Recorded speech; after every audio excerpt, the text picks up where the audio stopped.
Have a seat. Thank you so much. Nick, man, we've been having so much fun the last couple of days. I mean, I can't imagine what life is like with you on the road. I mean, your sense of humor is just awesome. It's got to be fun hanging around you. We have fun. We have a lot of fun. You know, like, our schedule's so busy when you're going around Africa and Indonesia, and you just need a couple laughs to break it up a little bit. And it's quite funny when I drive around shopping malls and outside in public places. A lot of people, you know, sort of freak out, and you know, these little kids, I love running after them. And there was this one boy who saw me one day, and he goes, "What happened?"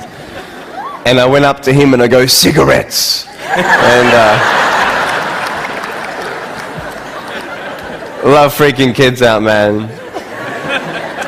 We were in this airplane one day, and my friends put me in the overhead compartment. A lot more leg room up there, so... No, they shut the door, and we waited for somebody to come and put their bag up. This guy came, opened the door, go, "Boo!" You know. I said, "The restrooms are over there." The funniest story, though, is I was in a car one day, and when you see me from the outside of the car, you have no idea that I have no arms and no legs. You just see my head. And we're at the traffic lights one day, and this car comes up next to us, and this girl's looking at me. And I'm like, "Cool, let's have some fun here." So I look at her, and I grab the seatbelt in my mouth, and I loosen it. And then in the car seat, I just did this.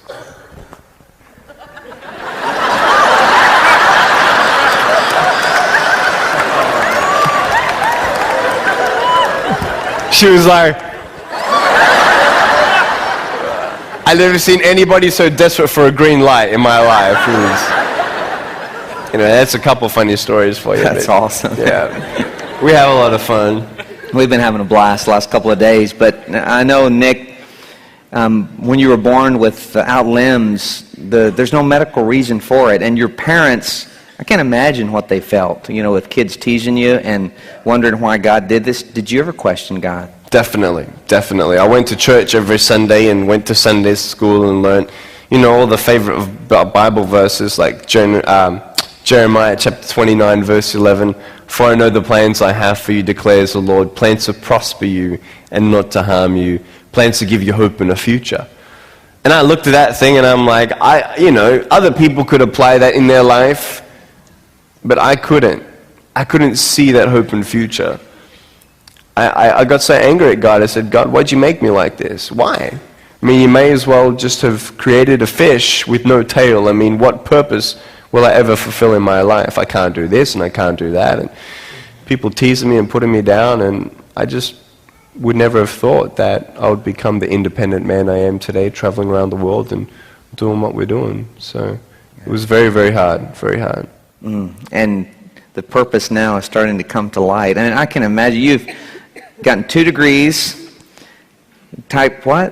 Oh, we've done a double degree in accounting and financial planning. I've done it, and by the grace of God. And with this foot, I type 43 words a minute on a normal computer. It's pretty cool.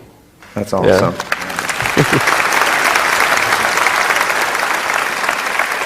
Well, what was the turning point for you? I mean, questioning God, not knowing the purpose. I mean, what happened to get you to realize that God cared about you even in these times where you couldn't see it? Right. That is when my life changed. And before I was 15 years old, I realized that as human beings, we want to know 2 things. In your pain, you want to know that you're loved. And second of all, that everything's going to be okay.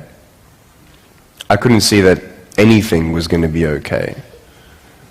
I never thought I'd get a job. I never thought I'd ever get married.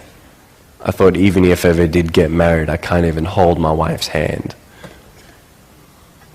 I won't be able to dance with my bride on our wedding night. And when we have children, how am I going to put my arms around my kids when they're crying? And no one had any answers for me, and I wanted to believe that everything's going to be okay. And people used to come up to me and say, "Hey Nick, everything is going to be okay." I used to go to him, everything is going to be okay. I want to go up there and headbutt him, you know what I mean? Like, what do you know? You don't know how my pain is. You don't know what's around the corner. How can you tell me that everything's going to be okay? But it was when I read John chapter 9 when I was 15 years old and was convinced that God knows. God knows what He is doing. You see, no one could tell me why I was born this way. And no one could tell the blind man in John chapter 9 why he was born that way either. But Jesus said it was done so that the works of God may be revealed through him. And it was done and it was shown. And just this tangible faith and peace of just knowing that someone understands. That God, who is bigger than my circumstance, is letting this happen for a reason. And I came to a point of saying, Lord, I don't understand this purpose, but I trust that you know what you're doing. And that is when that peace of God gives you that strength to get through from day to day.